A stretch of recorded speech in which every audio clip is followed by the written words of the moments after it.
Hey guys, it's Danny with GearCandy, and today I bring you my review on the iPhone 7 Plus. I hope you guys enjoy this as much as I enjoyed making it, so with that being said, let's jump right in.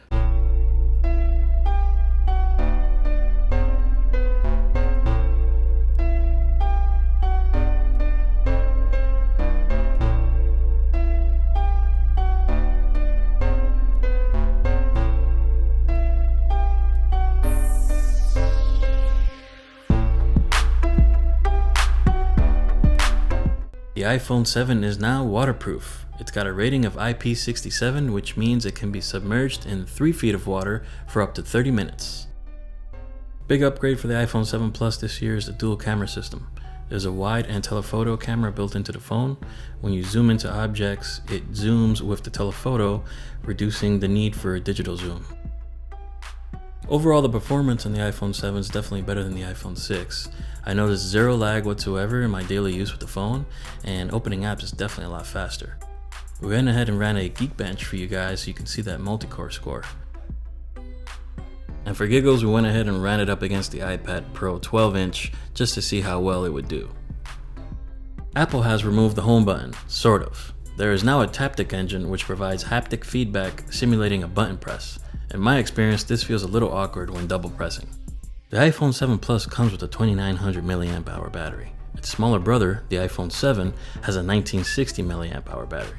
During my testing, I never once ran out of battery power, with plenty to spare during the end of the day.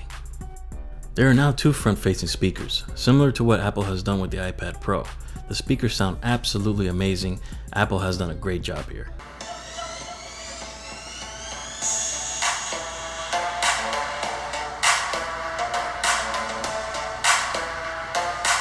Now I want to go over some of my favorite features from iOS 10. The first up is Raise to Wake, which is pretty much self-explanatory. The second feature is accessing the camera from the lock screen by swiping to the left. The third feature is accessing widgets from the lock screen by swiping to the right. The fourth feature is clearing all your notifications via 3D touch. Thanks Apple, finally. And last but not least, iMessage also receives a few new features, such as text-triggered animations, GIF support, as well as personal drawings that you can send to your friends. There are a lot more new features in iOS 10, but these are the ones I wanted to highlight.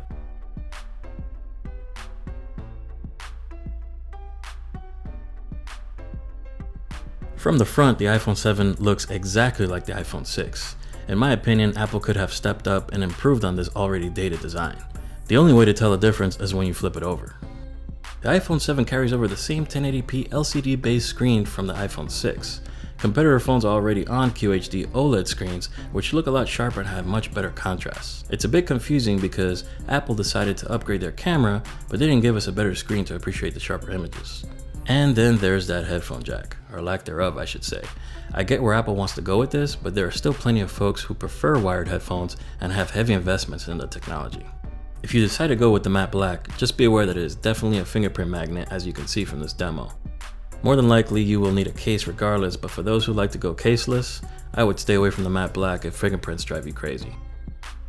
So in my opinion, if you're upgrading from the iPhone 6, the iPhone 7 is definitely a step up. On the other hand, if you're coming from an iPhone 6s, I would hold off until next year or see what the competition currently has to offer. I want to give a special shout out to my Instagrammers out there for helping us reach 1,000 followers so quickly. To show my appreciation, I'm going to be doing my first giveaway on Instagram and Twitter, so look out for that this coming week. That's all for now guys. Until then, please like the video if you enjoyed the content and don't forget to subscribe.